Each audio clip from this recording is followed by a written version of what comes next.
The Lead. Sponsored by Hospital Discount Pharmacy, Lavish Boutique, Lavish Coffee, Jasper Veterinary Clinic, Jasper Bone and Joint, and Carl Cannon Chevrolet Buick GMC. Welcome, ladies and gentlemen. I'm Greg Tinker. This is The Lead, and I am honored today to have with us, Coach Pat Morrison. Coach Morrison, welcome. Well, thank you, Greg. I tell you what, it's a nice thing to be able to, to go back and talk about the old times, and particularly with athletics. Athletics have been good to me, and so I try to do anything I can to promote the programs here in the county, and particularly at Jasper, the old Walker High School, Right. we call it. Well, you've spent a great deal of your life here, but you weren't born here. You're not from here. So give us a little bit of a bio of your early years and how you eventually ended up here in Jasper at Walker High School. Okay. Well, I was actually born in Jasper. Okay. Jasper, Tennessee. Yeah. Right. And of course, I grew up there, played out every sport that we had. It always kind of came natural to me. And of course, I was all-state and all-conference in baseball and all that stuff. But anyway, I was offered a scholarship to the University of Tennessee at Chattanooga, and I had to have lung surgery after my senior year for something I had as a kid. And so I lost my scholarship there, and so I walked on at Middle Tennessee and ran track my first year just to kind of build myself back up and all. And then went out for football. I started out on a rehabilitation scholarship and ended up on a full football scholarship. But from there, I coached for a year in Tennessee, was assistant for the first half of the year, and then the head coach for the second half. And then Vic Carabas, who I'd played with at Middle Tennessee, he was about 4 years older than me, so I was a freshman when he and I played together. And David Petty, I don't know if anybody remembers David or not, but he came with us here too, and he also played at Middle Tennessee. So the three of us that played there all had head coaching jobs in Tennessee. And so Vic Carabas called me and said, do you want to come to Jasper? And I said, well, I've got a head coaching job up here that I'm satisfied with. And he said, well, you'll make more money down here as an assistant than you will in Tennessee as a head coach. I said, well, I'll come and look. Right. And so I did, and I got down here, and my college coach had already told me there was a job coming up in 2 years he was going to recommend me for. And when he recommended people in Tennessee, it was a done deal. So after 2 years, I got the call and went back to Tennessee and interviewed for the job and was offered the job, accepted it. I came back, and Helen, my wife, and I were sitting talking, and she had just gotten pregnant with Chris, our oldest son, and so we got talking and said, we like it here. We go back up there, it's going to be that rat race of trying to move up and as a head coach and all that. So we ended up calling back up there and turning down the job and staying here. And I stayed here for 33 years after that and coached pretty much every sport at one time or another. So that's sort of my background. You had a really long and successful career. You coached multiple sports, I know, but football primarily. Right. And so kind of talk about that era of arriving and then the heyday, I guess, of the coaching career, late 70s, early 80s. Okay. Talk some about your career here as a football coach and how things kind of evolved over the years. Okay. All right. Well, first of all, like I said, I came here in '68. Walker High School at that time, Walker County High School at that time, had lost 30 games in a row. 20 games in a row. Then we lost 10 our first year. We lost 3 the next year, and we ended up winning out and sort of turned the program around a little bit. But, when I first came here, they were as good athletes on that team in '68 that I came here. Had guys like Alan Trotter, who could throw a football through a brick wall. I mean, unbelievable. Here I go with names again. But Glenn Odom, who was a receiver. Allen led the conference with passing, and Glenn led the conference with receiving, and we didn't win a game. I guess that says something about our coaching ability. But, might have said something about the defense. You can blame it on the defensive coaches, right? But we were kind of stupid at times ourselves, though, because we were ahead in one game. I believe it was 14-12. We were ahead, And going in, less than 2 minutes on the clock, we were going in to score again. We throw a little pass out in the flat, which probably wasn't the smartest thing in the world to do. They pick it off and run it all the way back for a touchdown. But that was just sort of indicative of the things that happened. And, you know, they'd had 3 coaches in 3 years here. And so that really doesn't give a kid a chance when you do something like that. So we kind of turned the program around after that. And I was here with Vic for, I believe, 3 years. And then he left and Larry Blakeney came. And then when Larry left, of course, I think everybody knows Larry. You know, he went on down to Troy and became the winningest coach in the history of Troy down there. And I might mention one other guy during that period too, Herbie Green, which was one of my favorite people. And I probably learned more basketball under Herbie Green the first year that I was here than I did in all the other years that I coached basketball. And Herbie was just really good. He was a good, knowledgeable coach, but he also knew kids and knew how to handle them. And I learned a lot from him. And he was a good Christian man, and that meant a lot to me too. Sure. So then I guess after Larry left, and he went over to Vestavia and wanted me to go with him, but I just, you know, I had sunk my roots here, and that's where I wanted to stay. And so I stayed here, and then David Campbell came in as the coach then. And David was very successful. David was a lot of fun to coach with, a good, knowledgeable coach, and he loved the kids. You know, you can criticize him for anything you want to criticize him for, but he did everything he could to help kids. I know I'd go with him and we'd go deliver food on Thanksgiving or Christmas or whatever to a lot of the kids, and he took all those expenses on himself. So he was again, he's another good Christian man that I was glad to be able to be under, because when I first came here, I was sort of a reprobate. I'll have to admit that, and both of those people kind of helped to straighten me out, as well as my wife and, of course, the Lord Jesus Christ on top of all that, you know. So that was sort of how I got to that point in my coaching career. Well, during those Campbell years, high school football, of course, it's always been important, but it's big now, of course, real big, but that was sort of maybe the era where it was beginning. Some of the games eventually would be televised, and not necessarily here I'm talking about, but you know, as things progressed, and that era helped solidify that. So you saw a lot of great talent. Talk some about a player or two that stands out. Either I know one we're going to talk about because it's obvious, it's Lenny Patrick, but so a player or two from our group, and then maybe a player or two that you coached against that you just knew that guy was destined for stardom. Okay. Well, Lenny Patrick, of course, would be the first one you'd have to look at here at Walker. Of course, he was ranked the #2 player in America behind a guy from Georgia named Herschel Walker that a few people may have heard of. Sure. And you know, Lenny just never did in college what he was capable of doing. I think he stayed in Coach Bryant's doghouse quite a bit, but he goes on and played with the Michigan Panthers, which was the old World Football League, and still holds the rushing record for a single game and a season there with them. So he had a great career, had the most talent of anybody I've ever seen, and had a heart as big as you could possibly get. He would play. I remember he broke 2 ribs in a game and continued to play the whole season, and didn't even know the ribs were broken until they did an X-ray. I mean, he kept having some pain in his chest, and so Dr. Birdsong had some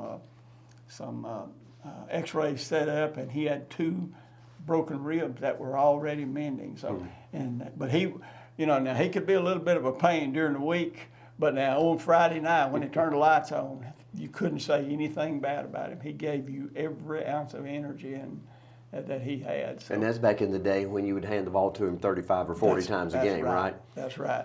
I remember one time he'd been sick all week, and we were against Tuscaloosa County at that time, and he came running out of the game to the sideline and just had to have a breather, and Coach Campbell said, back in there. And so he goes back in, but that's the kind of kid he was. And if he was in there, he wanted to handle the ball every time it was snapped.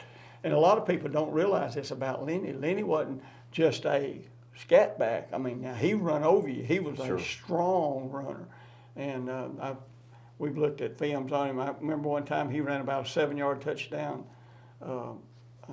and probably was hit by, if not all the players on the team, at least they got a shot at him whether they hit him or not, and he scored. And yeah, that's one of the best runs I ever saw him do, and it was only for 7 yards. You know? And but he was a great player, probably the best offensive player we ever had. Now I want to mention a guy on the defensive side of the ball, Bebe Harris. And I don't know how many people remember Bebe. He's from out of Sipsey. Now Bebe was an unbelievable defensive player. In our system of grading, if you graded 40 points, that was awesome. I mean, you know, we only had probably 5 or 6 people in the whole time that I coached that graded 40. Bebe graded 65 in one game. I mean, he could make the play from his side behind the line of scrimmage on the other side of the field. And to kind of show you the kind of kid he was, when he graduated, he went to Nashville to Tennessee State, which was a all-black school at that time, and great athletes up there. White Shoes Johnson, for people who know anything about football, some guys like that came from there. And he started as a freshman at defensive back. Now, he was a defensive end for us, and he started at defensive back. And you got to be, it's an unbelievable athlete to play defensive back. So Bebe was probably the best defensive player we ever had. Now, there were a lot of others that were close to him, Tommy Cole and some people like that. Willie Scott, you know, also from Sipsey. They were two and they played at the same time. It was unbelievable. You know, they were just, and Tommy was, it's kind of funny, he could collapse his body. And, you know, Tommy's a big guy, and he could collapse his body and go through a hole that big. It's just unbelievable the kind of talent that he had. And then, of course, as a quarterback, we had Jerry Nix during that period of time. Now, we've had a lot of great quarterbacks at Walker, you know, going all the way back, as I mentioned earlier, to Alan Trotter and Chuck Justice, and just, you know, don't start naming them Sure. and leave somebody out. But, Sure. but a lot of but Jerry Nix was just really successful. And the funny thing about Jerry, his junior year, we were thinking about just eliminating him. He had not made a real commitment at that time. And over the summer, between his junior and senior year, he made a commitment. And boy, I tell you what, he just was a great player for us, and you know, took us to the finals of the state that year, and a lot of things that went on there. But Jerry would have to stand out. Then you got Ben Hale, who Ben was probably the best throwing quarterback we ever had, and gosh, we'd move the ball up and down the field till we get inside the 10. And as you come inside the 10, it's harder to throw the ball. Right. You know, because defense kind of has the advantage at that point. And, you know, but he holds all kind of records at high school, and I can't recall them all, but I know he holds a lot of those records at the high school. So, is there any particular thing during that era that stands out, a game or a play or anything? And I know that's asking a lot over 33 years, but is there something that kind of rises to the surface if you're telling people about your career? That's just a story that comes up again and again. Well, yeah, one of them.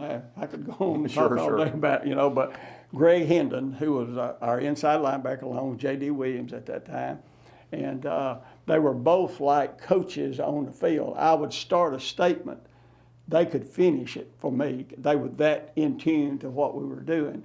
And Greg had broke his hand, and they at that time they wouldn't let you play with a cast, but you could take the cast off and roll it in some kind of a soft padding, and then wrap it up, and you could play, which he did. And he was playing in the Decatur game, which would be the to put us in the finals.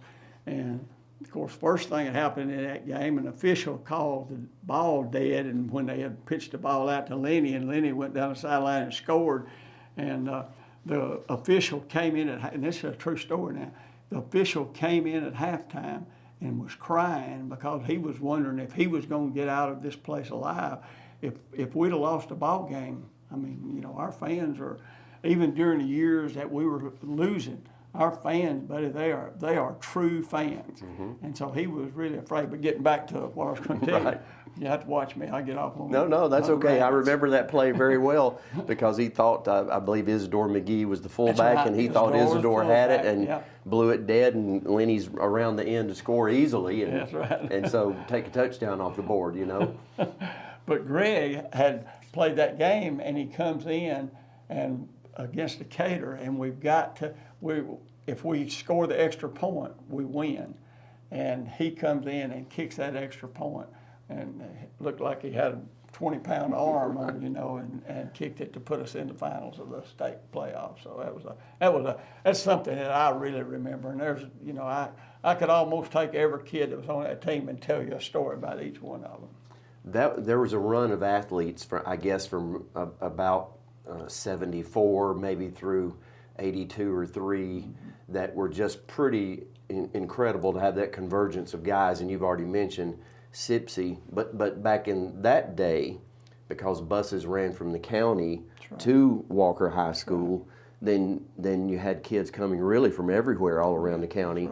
And so graduating about 320 kids a year, something of that sort, which gave more kids an opportunity to come here and play. Exactly. And that was a pretty good string of athletes during that stretch. Oh, unbelievable. And something people don't realize is the schedule that we played during that period of time also was probably the toughest in the state.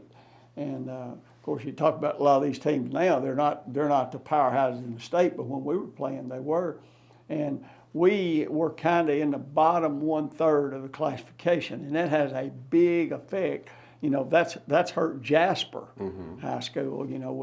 With their football program, is they have been, when they were at the bottom of 6A, it's tough. When you're at the top of 5A, it makes it a whole lot easier. Not saying it's easy, but at least you have a chance that way. And so we had a lot of those situations, and really some players, I guess, during that time. Golly, just going back and starting to name them, it's crazy. Had a little defensive back named Ricky Allred. I don't know how many people. Ricky ended up coaching in a little league around here. Just a good kid. Was probably the second or third. You had to put J.D. Williams in there. I mean, it's not J.D., but Goober Williams in there with him. But Lenny, J.D., Goober, and Ricky Allred were probably the 3 best running backs that we ever had. And Ricky didn't even get to play much offense because we needed him so badly at defensive back that he played there most of the time. And of course, we talk about the Bebe Harris played one end, and a guy named David Banks, and we had Big David and Little David, and Little David Banks was probably had Bebe not been there, he would have probably been would have gotten all the recognition, but because he played opposite Bebe, it's just so much difference in the two of them. But he would still be one of the 2 or 3 best players that we had on the team at that time. Yeah, I said about Ricky Allred that there may have been a tougher guy that played football at Walker, but in the era when I was watching, to me, he was about the toughest guy I'd ever seen because he wasn't a real big guy. No. But man, could he ever run. And I seem to recall a game at Bryant-Denny Stadium when half the lights went out in the stadium, and Ricky had a big night that night running the football. I don't know how many yards he had that night, but he did a lot of it in the dark, so to speak, because half the lights on one side of the stadium went out, the game continued. That's right. So he was an incredible athlete. Well, just a couple of things then about maybe an athlete or two. I'm thinking of maybe a game at Legion Field against Mountain Brook, and they had a pretty good back by the name of Major Ogilvy. And let me just say this before you talk about him, Coach. I think that everybody who remembers your coaching years knows that you always wore shorts on the sideline. It did not matter. And I remember distinctly, I wasn't going to Walker at the time and didn't. Of course, I came here and coached later, but I was watching games because I was in junior high. And I thought, man, that coach down there on the sideline wearing shorts. And I knew I was in the stands and I was freezing to death because one of those cold fronts came through. Right, it was cold. But that was one of your, I guess, maybe one of your trademarks, right? Yeah, I did. I guess all athletes are a little bit superstitious in a way, and that was just one of the things that I started out my career doing that, and I just always wore shorts. And that was one time I probably wish that I hadn't have made that commitment, because it was really cold that night. But once the game starts, all that stuff disappears. Sure. It doesn't mean anything. But yeah, talking about Major Ogilvy, we had this, and that brings up Ricky Allred's story also. Ricky was our safety. Well, we had worked all week on this plan where Ricky would be like a middle linebacker, and then we'd play a 2-deep zone on the outside, and Ricky would just mirror Major Ogilvy. Well, anybody that knows anything about Major Ogilvy, he is one of the most powerful runners that I ever saw in high school. And so about the second play, Ogilvy breaks, and boy, I mean, Ricky comes up and he nails him and knocked him cold as a wedge, and we had to go out of the game, and we didn't have anybody else to play that position, so we'd wasted a whole week, practicing that plan. And of course, Ricky came in later in the game, but Ogilvy was just an unbelievable player, good kid, great. Even after he went to Alabama, was a great player down there for them also. So that's just I think he ended up marrying a Walker County girl, didn't he? Didn't he marry Jane Walton, I believe? That's right. I'd forgotten about that. Had a Walker That's High School to exactly right. Walker County connection. That's right. Later on. That's right. Of course, I'm a Walker County historian. I love anything that has to do with Walker County and Jasper in specific. But it's unbelievable as you get to digging into things how many connections there are to Walker County. The first black pitcher in the major leagues is from Walker County, a guy named Dan Bankhead. Very first one, signed about three weeks after. Satchel Paige? No. Jackie Robinson? Jackie Robinson. Signed about 3 weeks after Jackie Robinson. They brought him up, and he pitched the day he came up. And of course, he got knocked out of the stadium. But he was one of 4 black players that played for New York at that time, or Brooklyn for that time. And he was the only one of the 4 that's not in the Baseball Hall of Fame. And then you got Ivy Paul Andrews that played New York Yankees with Babe Ruth and Lou Gehrig and all that crew. But as you start studying this, it's just unbelievable, all the connection that we have. Guys like Doyle Alexander, people don't realize he has a tie to Walker County. And, he had one of the longest, for a pitcher, he had one of the longest careers in the major league. And because pitchers don't last long. Exactly. Their arms just... Well, let's go there then, because once you retired from coaching, you picked up this Walker County history interest, and so you've done that for Walker County in general, but you've also done it in sports. You were part of the group that began the Hall of Fame for Walker County, and also you maintain the museum out at Townley, the old Townley Elementary and Junior High School. So talk a little bit about what led you into that, and maybe a highlight or two of as you've studied the history, the thing that you are kind of most proud of that you've discovered, and then a little bit about the museum for folks who don't know, that when it's open, when they can visit, that kind of thing. Okay. Well,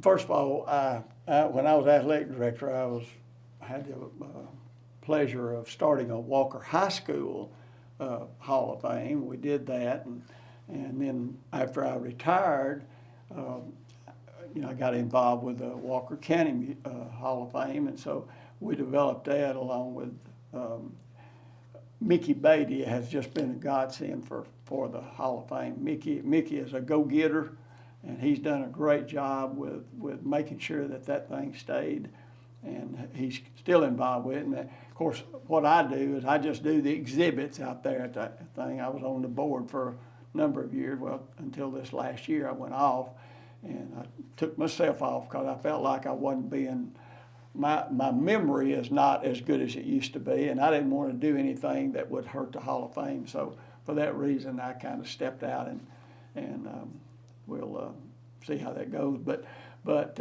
I do that. We have a fantastic museum out there at Town. Now, the bad thing is at Townley, and there's nothing wrong with Townley. It's just so far out that people don't, they don't get to see it, and it's not open on a regular basis. You have to call either myself or one of the board members, and they will take you out. And basically, it's Mickey and I who do that, and we love to go. And it doesn't matter, if I'm in town.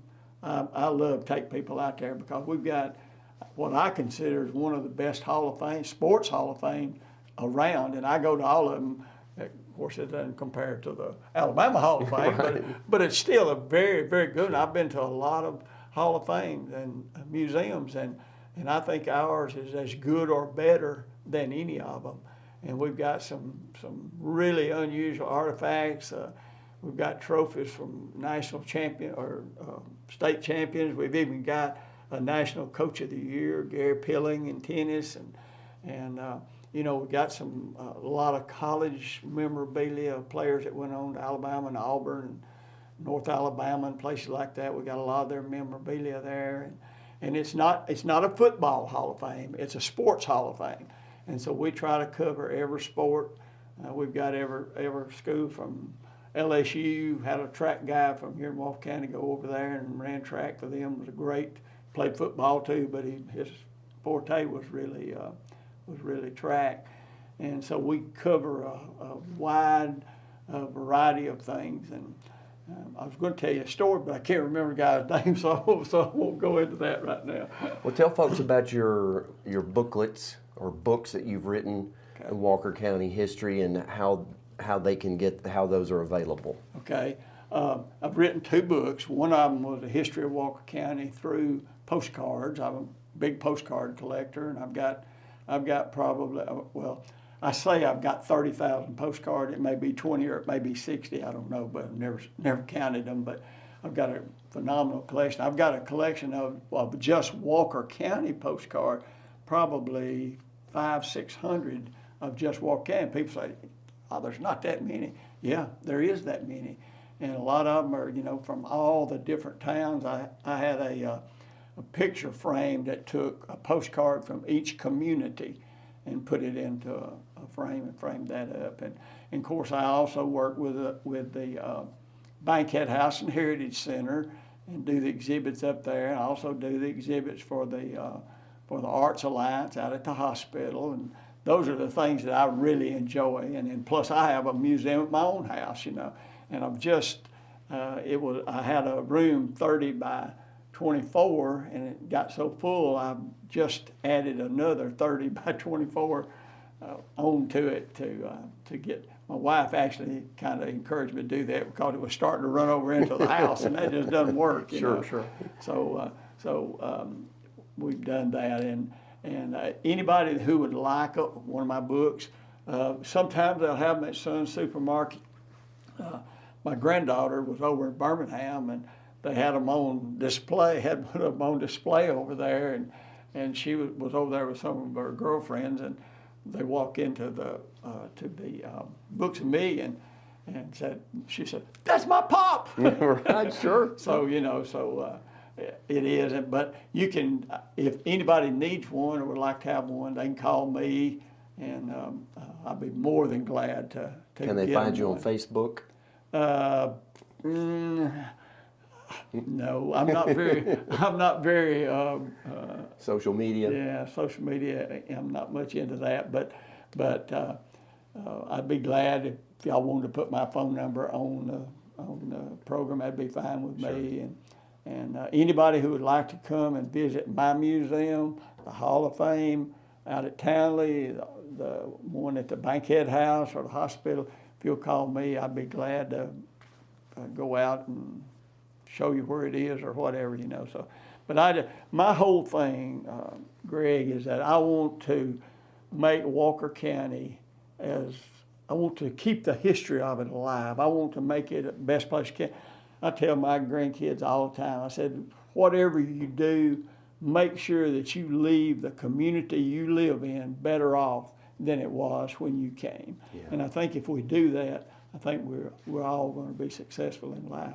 and accept Lord Jesus Christ as your Savior. That makes a world of difference in everybody's life, Yeah, well, here and later. if you belong to Him, that makes you more invested in making things better, right? That's right. Because that's exactly what right. He was all about, and That's right. eventually will be about when He makes all things new. But in the meantime, we're in the process of helping that along. That's exactly. And I think everybody who knows you is so appreciative of how you've dedicated your life, and I know Helen's been a part of it. So the two of you for dedicating your life to collecting these things, putting them together, and giving us all something that we can be proud of here in Walker County, because as we know, sometimes we have a kind of a tough reputation to overcome. That's right. But there's a whole lot of good, and you've discovered that, you've captured it, you've got it in your museum and other places, and in the books, of course. So out of that, just if you can think of one thing through all of that that maybe you discovered as you're doing this, that you kind of had an aha moment, or it's one of those things you're most proud of about Walker County that you discovered. Is there something that stands out in that regard? Yeah, probably 2 or 3 things at least, and a couple of them don't have anything to do with sports. One of them was I have a Japanese flag in my museum that was signed by a lot of soldiers, and I'll just kind of give you a quick story on it. There was a guy named E.C. Black who lived here in Jasper. He started off the war, he was in the Marines, he started off the war as I guess you'd call it, escort for the stars in Hollywood. And then the war escalated and they sent him down to the Philippines. His commanding officer gets shot. He goes out onto the field, gets him up on his back, saves his life, brings him back to safety, goes back to the battle, gets shot in the head and killed immediately. Well, his mother only had 2 children. He was one of them, had a daughter. Of course, he didn't have any kids. His daughter didn't, his sister didn't have any kids. So they sent this flag to his mother. And it's got the name of everybody in his company who survived the battle. Now, a lot of them got killed, but survived the battle. They put their name and where they were from, the city and the state that they were from. And so she gave that flag to me because she didn't have any children. She knew I would keep it, and I'd tell the story if I ever, anytime I get the opportunity to do that. So that was one of the things. As far as athletics, I think something that, and I guess I discovered this, was about 2 of the early players here at Walker County. Football started in Walker in 1920. The first year, they didn't win a single game. All the players that played in the first game they ever saw, so they didn't have a clue what was going on.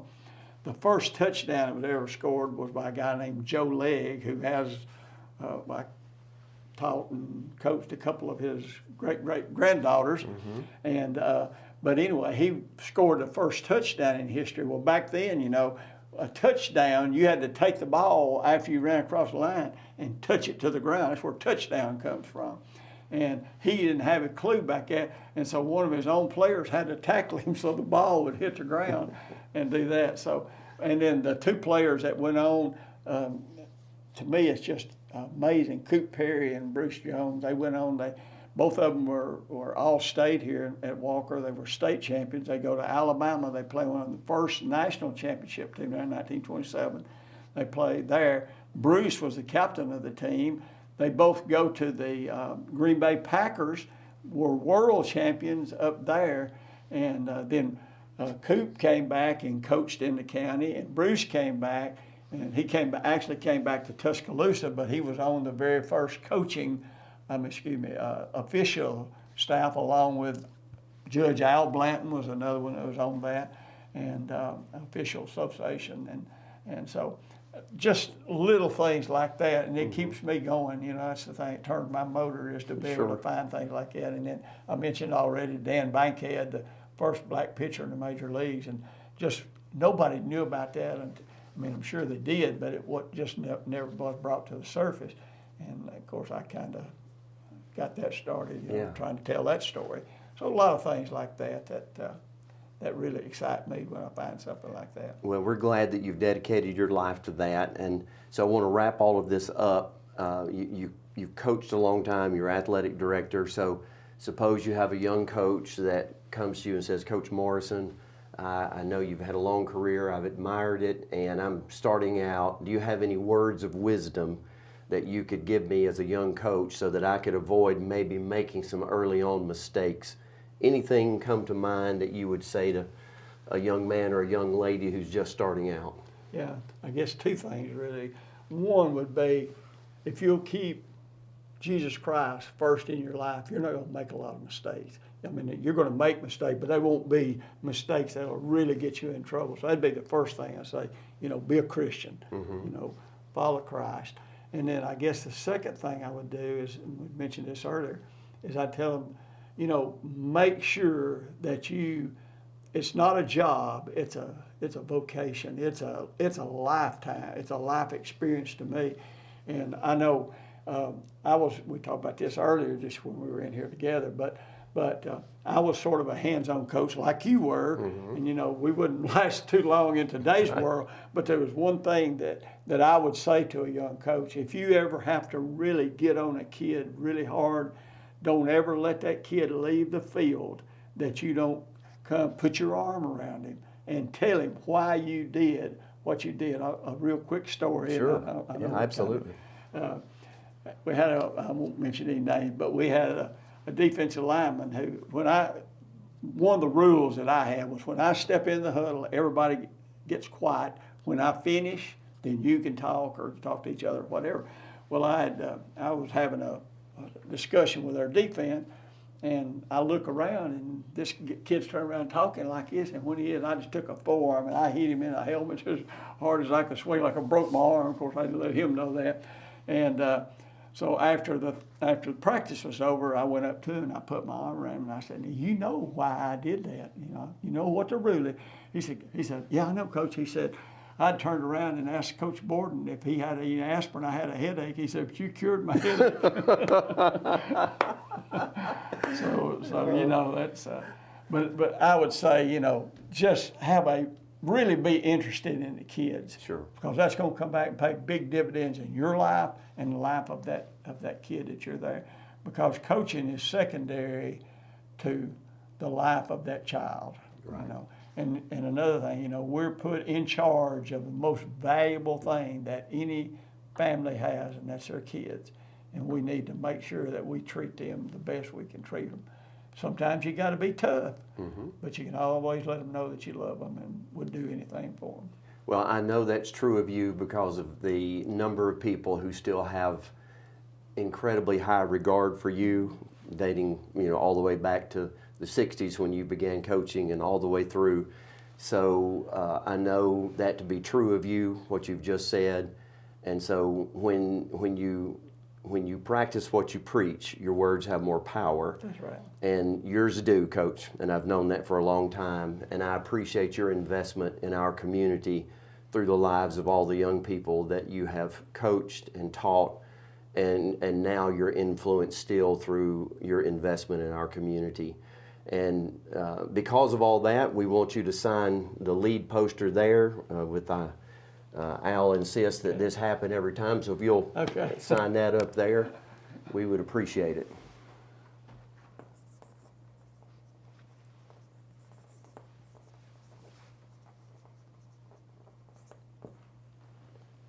It's an honor to do that. It's an honor for us to have you here today and to spend time with you. And I'm sure that we'll make Coach Morrison's number available to you or information. So if you would like one of the history books that he has written about Walker County, or you want to see his personal museum or any of the others, he'll be glad to do that, as he stated. So, Coach, we're just honored that you've been with us today, and we want you to keep doing what you've been doing, okay? I know you still have a passion for that. Well, you've been an example in my life too, Greg. I don't mind telling you that. And I didn't mention that, but you have. Your Christian walk, nobody has to wonder about where you are. I appreciate that. It's been it's because I've been around folks like you and mentored by folks like you. So it's made it, y'all charted the path for me, so it made it a little easier for me coming in, and I appreciate that very much. I do. It's an honor for you to say that to me. I received that way. Thank you. Well, this is Greg Tinker for Coach Pat Morrison and the lead saying good afternoon. The Lead. Sponsored by Hospital Discount Pharmacy, Lavish Boutique, Lavish Coffee, Jasper Veterinary Clinic, Jasper Bone and Joint, and Carl Cannon Chevrolet Buick GMC.